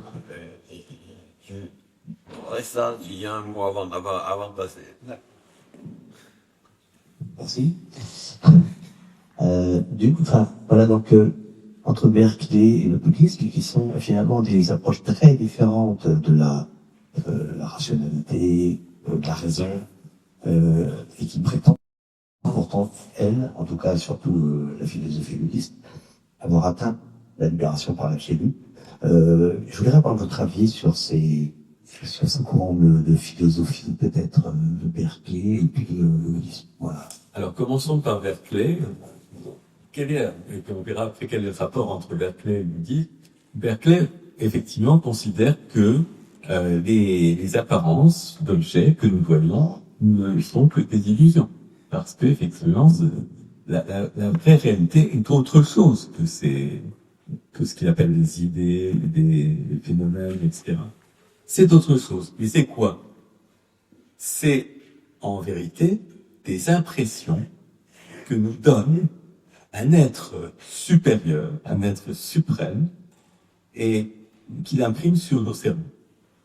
Donc Dieu nous impose des idées qui nous font croire qu'il y a des objets à l'extérieur.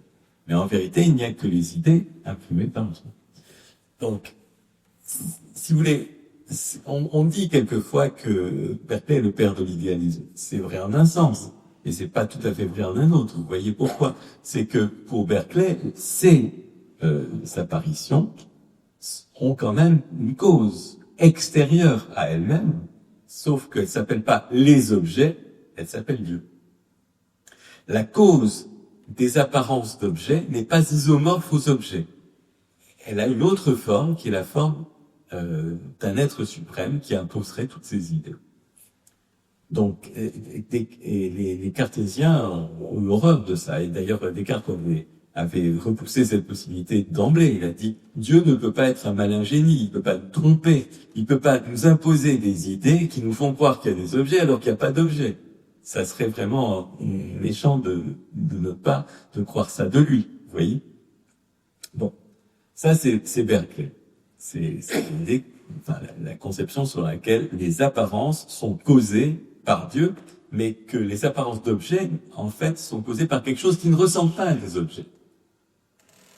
La théorie bouddhiste est très différente. Il n'y a pas un Dieu qui va imposer les idées, mais qu'est-ce qui va imposer les idées et les apparences, et qui va en faire en vérité des illusions? Qu'est-ce qui va imposer tout ça?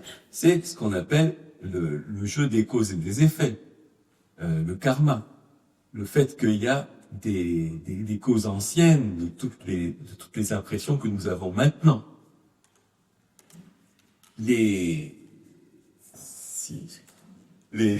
C'est exactement comme ça que ça se passe. C'est-à-dire que la cause de ce que nous voyons maintenant, c'est nos actions passées.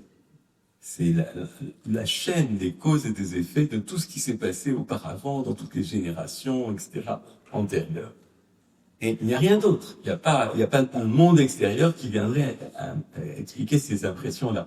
La seule chose qui vient expliquer ces impressions-là, c'est des dépôts.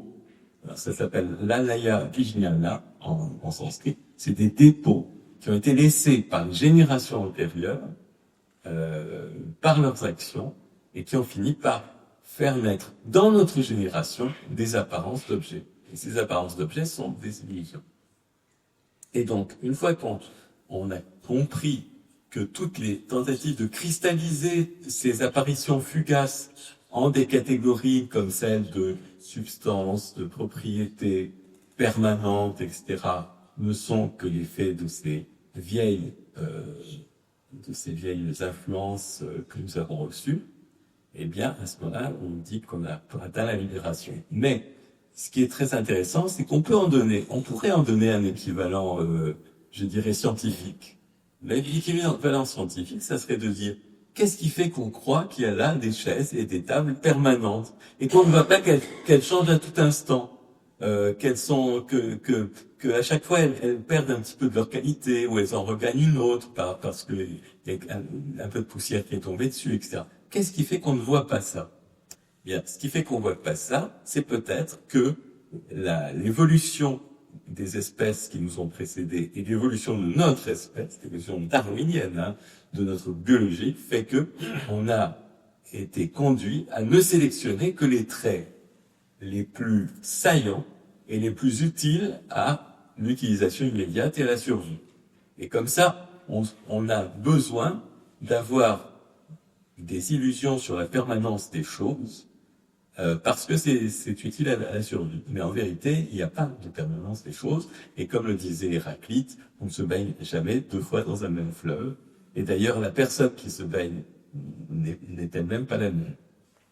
Donc, vous voyez, entre l'héraclitéisme extrême, donc le bouddhisme en est une forme, et la connaissance du sens commun, il y a une distance, et cette distance est probablement due au fait que notre passé nous a conduit à cristalliser comme ça des croyances en la permanence des choses.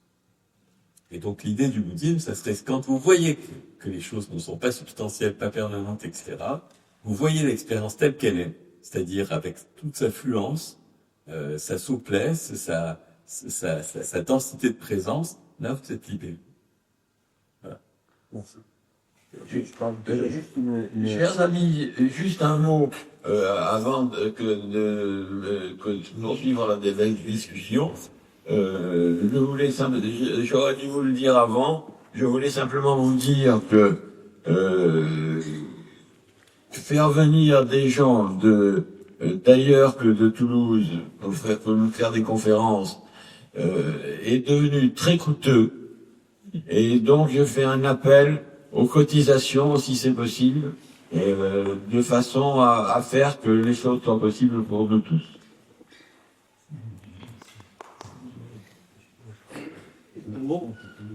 Le troisième point de revenu, c'était le mythe de la caverne de Platon, c'est les idées avant des objets de la caverne. Ça aussi, je voudrais avoir votre développement sur Écoutez-vous, la caverne, c'est vraiment le modèle de cette opposition entre les apparences et les choses.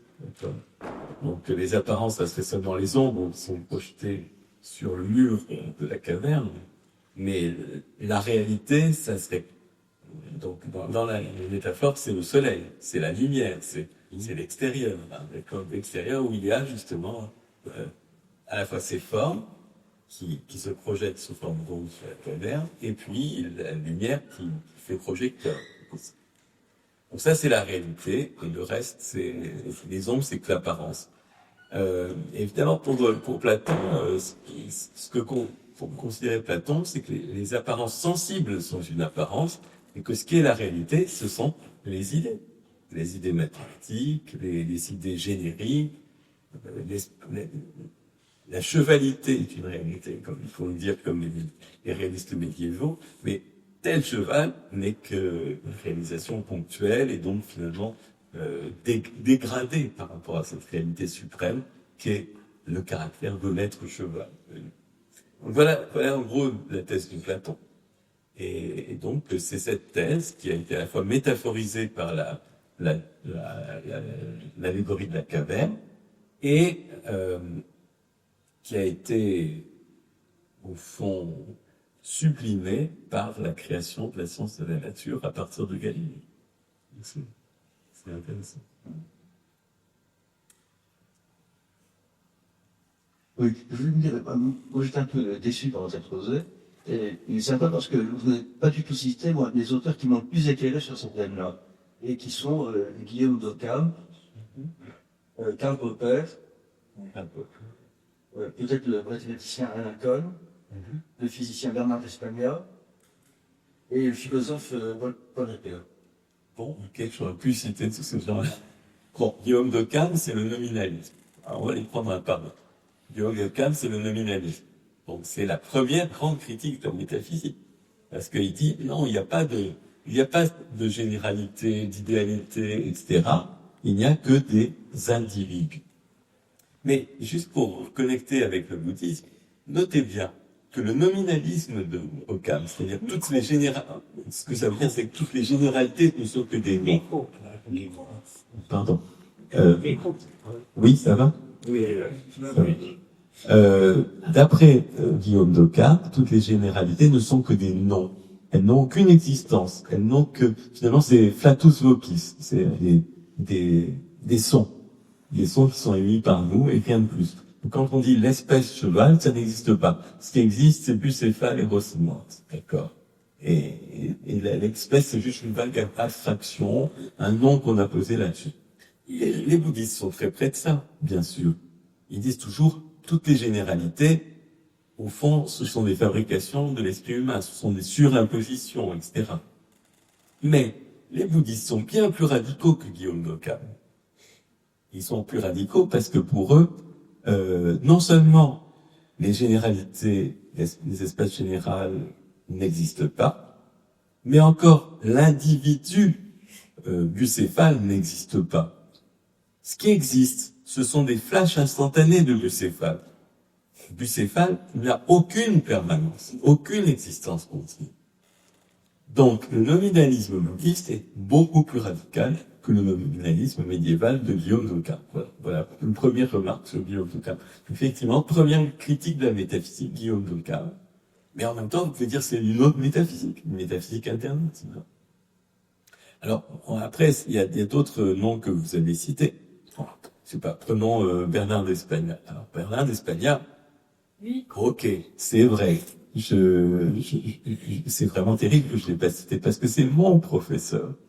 C'est lui qui m'a enseigné la philosophie de la physique en particulier et de qui j'ai énormément appris. Et lui a inauguré une discipline qu'on pourrait appeler la métaphysique expérimentale. Mais en inaugurant, je vais vous en parler un peu. La métaphysique expérimentale, c'est une discipline dans laquelle on teste des hypothèses métaphysiques par des expérimentations. Et le résultat de ce test, c'est presque toujours de dire non, ça ne peut pas être ça. Aucune de ces tentatives de faire de la métaphysique expérimentale n'a abouti à dire oui, la science prouve que le monde est de telle et telle nature. Par contre, les expériences en question ont abouti à dire la science prouve que le monde ne peut pas être de telle ou telle nature. Exemple d'Espagnard, justement. L'Espagnard démontre, dans des articles de 1975 et 1978, repris dans son livre À la recherche réelle, que si vous postulez que il existe des objets permanents dotés de propriétés intrinsèques, vous aboutissez à démontrer les inégalités de Bell. Or, les inégalités de Bell sont violées par la mécanique quantique, mais surtout violées par des expérimentations qui toutes corroborent la mécanique quantique et falsifient les inégalités de Bell. Donc, les hypothèses ontologiques posées par Despagna sont réfutées par une expérimentation physique. Donc, on peut dire que Despagna a fait de la métaphysique expérimentale, mais négative, en disant telle hypothèse métaphysique est balayée. On ne peut plus la soutenir. Vous voyez. Et ça, c'est très beau, très très beau. Maintenant, vous avez cité encore d'autres noms. Popper. Oui. Alors là, pensez peut-être aux critères de démarcation. C'est ça ou pas? Pas seulement. Tout le reste, mais enfin, il y a beaucoup de choses. Hein. Ça critique idéalement, vraiment. Oui, tout à fait. Mais la critique de l'isolement, soit. Mais ça, c'est la critique d'une des métaphysiques possibles. Bon. Ouais. Alors, ce qui est très important, à mon avis, quand même, chez Popper, la première chose, c'est effectivement le critère de démarcation entre science et métaphysique. C'est ça qui, dans notre sujet, c'était ça le problème. Comment distinguer science et métaphysique? Et la métaphysique n'est pas réfutable, alors que la science l'est. Mais Popper dit aussi que la théorie darwinienne n'est pas une science. Absolument. Tout à fait. Alors, oui, peut-être qu'il aurait bénéficié, Popper, de lire Stephen Jay Gould, qui lui aurait appris qu'il y avait deux sortes de sciences. Il y avait des sciences descriptives et des sciences historiques. Des quoi? Des sciences descriptives et des sciences historiques. Une science historique, selon Stephen Jay Gould, est une science qui étudie des processus dont on n'a qu'un exemplaire à notre disposition. Alors qu'une science descriptive est une science qui décrit des processus que l'on peut reproduire à volonté dans un laboratoire. Le darwinisme, c'est évidemment une science historique, parce qu'on n'a qu'un cas d'évolution des espèces, celle qu'on a vue sur la Terre, qui aboutit effectivement à ce qu'on connaît maintenant. Et donc, on ne peut pas faire des variations et regarder si, malgré ces variations, certaines configurations se reproduisent. Donc c'est une science très particulière, le darwinisme, si c'est une science. Alors, Popper l'aurait écarté en disant c'est pas une science du tout, et Stephen Jay Gould aurait dit c'est une science, mais une science historique. Voilà. Alors, et du coup, évidemment, ce que fait Gould, c'est qu'il établit des méthodes qui conviennent à une science qui s'adresse à un événement unique. Vous voyez? Il y a des méthodes. Et la méthode darwinienne n'est pas plus mauvaise qu'une autre.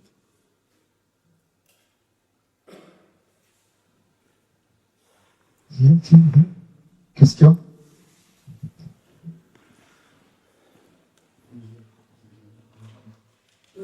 Ça n'a peut-être absolument rien à voir avec ce qui a été discuté, mais au niveau de la connaissance de l'homme par lui-même, qu'est-ce que vous pourriez dire de la psychanalyse qui essaie, par le langage, d'atteindre un minimum de connaissances? Enfin, bon, voilà, je ne sais pas trop comment formuler, mais je suppose. Alors, je pourrais parler de façon indépendante de la psychanalyse, mais peut-être le mieux, pour vous répondre à votre question, c'est d'avoir recours à un auteur qui est pas très connu, mais que vous connaissez peut-être, qui s'appelle Georges Devereux, dans un livre qui s'appelle De l'angoisse dans les sciences du comportement. Devereux était à la fois un ethnologue, un psychanalyste et un philosophe des sciences. Et dans ce livre, il montre très bien la connexion entre la psychanalyse et la physique quantique. Une connexion méthodologique, hein, pas du tout, évidemment. Encore une fois, il ne s'agit pas de dire que les inconscients sont des champs quantiques ou autres balivernes qu'on entend souvent en ce moment. Ce qu'il dit simplement, c'est qu'il y a un point commun entre les deux, et le point commun est le même que celui que j'ai signalé à propos de la conscience, c'est-à-dire que de même que le physicien ne peut pas complètement se détacher de l'objet qu'il est en train d'explorer, le psychanalyste ne peut pas complètement s'abstraire de sa relation avec le patient.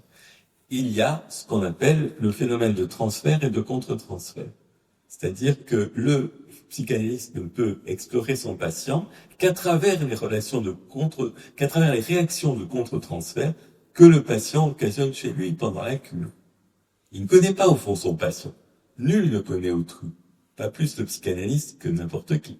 Mais ce qu'il connaît, c'est les réactions que lui a vis-à-vis de ce patient. Comme par ailleurs ce psychanalyste se connaît un peu mieux lui-même que la plupart d'entre nous, parce qu'il a fait lui-même sa psychanalyse, il peut se dire, ah, voilà, ce patient a déclenché ça en moi, et je sais quel genre de réaction c'est, parce que je l'ai déjà exploré dans ma propre psychanalyse, donc c'est que, et là, il commence à inférer des choses à propos du patient. Voilà comment Devreux décrit la connaissance psychanalytique, une connaissance vraiment très participative aussi. Donc tout à fait semblable à celle que j'ai décrite dans ces...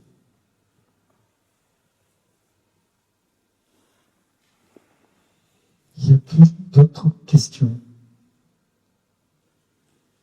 Bon, on n'avait pas répondu. Ah, si, je m'en fous. J'arrive. Voilà, c'est juste parce que je vois ça comme une question qui perturbe, je vais la soumettre.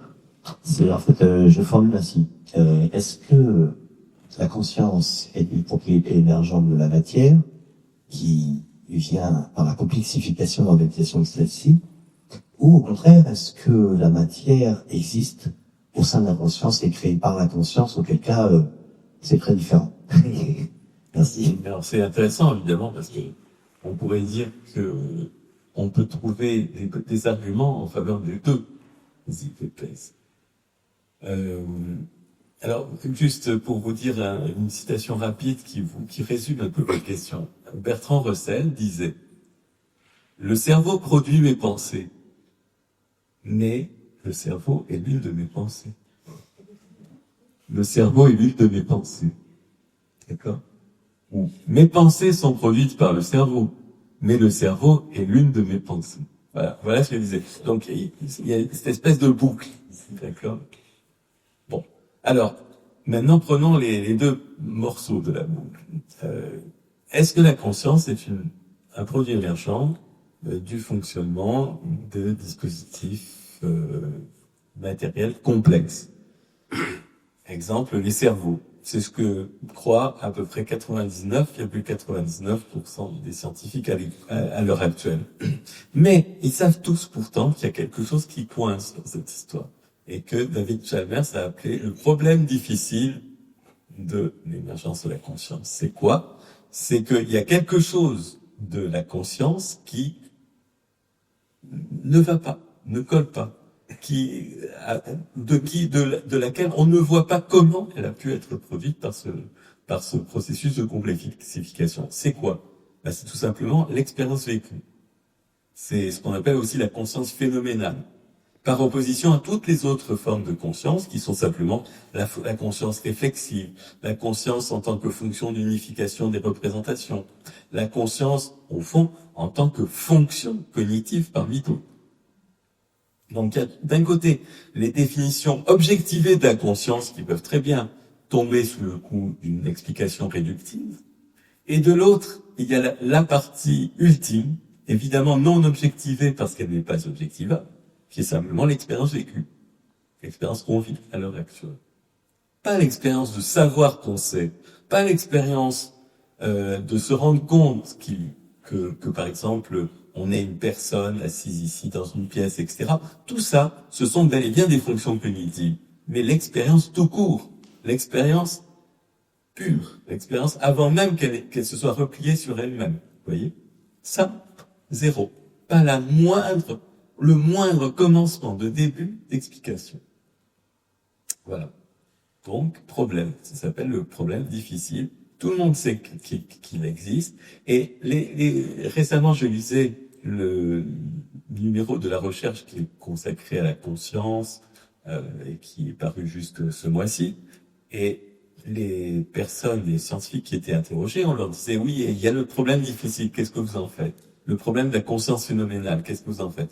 Alors eux, ils répondaient, écoutez, on le met de côté pour l'instant et on espère que dans le futur, en résolvant suffisamment de problèmes moins difficiles que ça, finalement ce problème sera résolu. Il n'y a aucune raison qu'il ne le soit pas dans le futur, car toutes les questions qui ont été posées dans le passé ont fini par être résolues par la science. Voilà. Ça, c'est ce qu'on appelle l'argument de méta-induction. Puisque les questions que l'on disait antérieurement insolubles ont été résolues, alors cette question que l'on dit aujourd'hui insoluble sera résolue. C'est faible.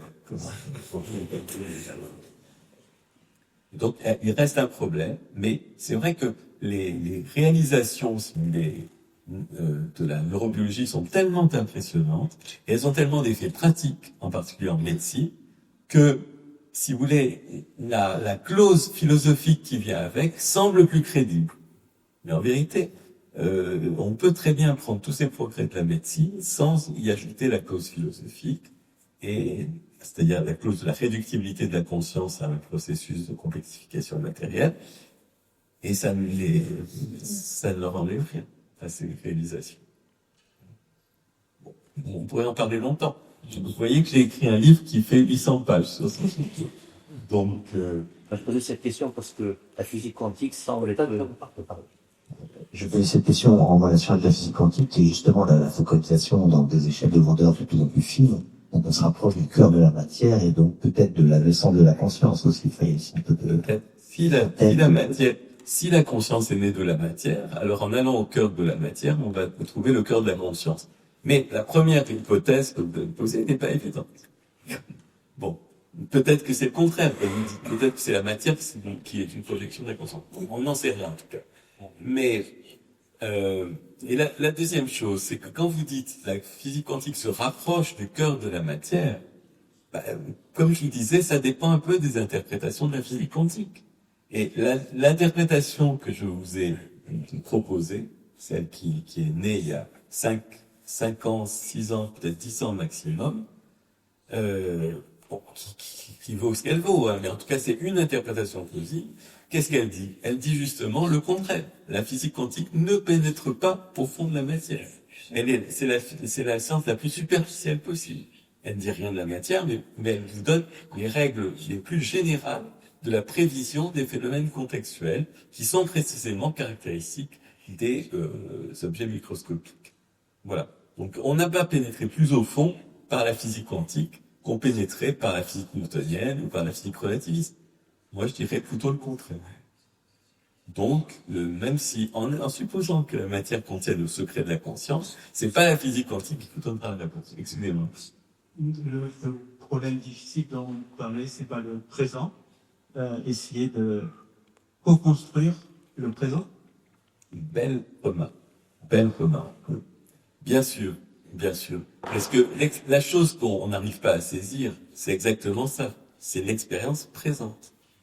Pas une expérience compliquée, élaborée, structurée, qui ferait replier le passé sur un présent et reboucler, etc. Mais le pur présent, actuel. Celui qu'on a vraiment du mal à saisir, parce qu'à chaque fois qu'on essaye de dire « Ah, ça y est, j'ai attrapé le présent », pouf, il est déjà passé. Donc c'est vraiment ça le problème. Mais celui-là, franchement, ce problème-là, je peux vous assurer qu'il n'est pas vraiment notre portée. D'après moi. C'est un gros problème. Bien sûr, on parle du présent en physique. Le présent en physique, c'est pas un vrai présent. C'est une tentative de déclencher, si vous voulez, des horloges qui coïncident avec des événements et d'essayer de coordonner les horloges qui coïncident avec l'événement. Et ça, c'est complètement différent. Parce que une fois qu'on a fait ça, une fois qu'on a coordonné les horloges, ce n'est déjà le présent. Oui, vous avez dit qu'il y avait un numéro qui vient de sortir sur la conscience. C'est dans la revue, la recherche. C'est dans la recherche. Bon, c'est pas spectaculaire comme articles. Je les ai tous lus, j'ai pas eu l'impression qu'il y avait des nouveautés extraordinaires. Mais enfin, pour ceux qui connaissent pas, ça peut être une bonne introduction. Parce que, par exemple, il y a un article où il explique qu'il y a 4 interprétations de 4 théories neurobiologiques de la conscience, et qui sont connues d'ailleurs depuis au moins 10 ans, et que là, il y a des tentatives de trouver des expériences cruciales qui pourraient départager entre les 4. Voilà, ça c'est la nouveauté que j'ai vue dans le livre. C'est une grande recherche. C'est dans la recherche. Alors ces 4 théories sont décrites aussi d'ailleurs dans la... Bien. Je crois qu'il n'y a plus de bras qui se lèvent. Et donc, nous allons vous remercier beaucoup. Très bien.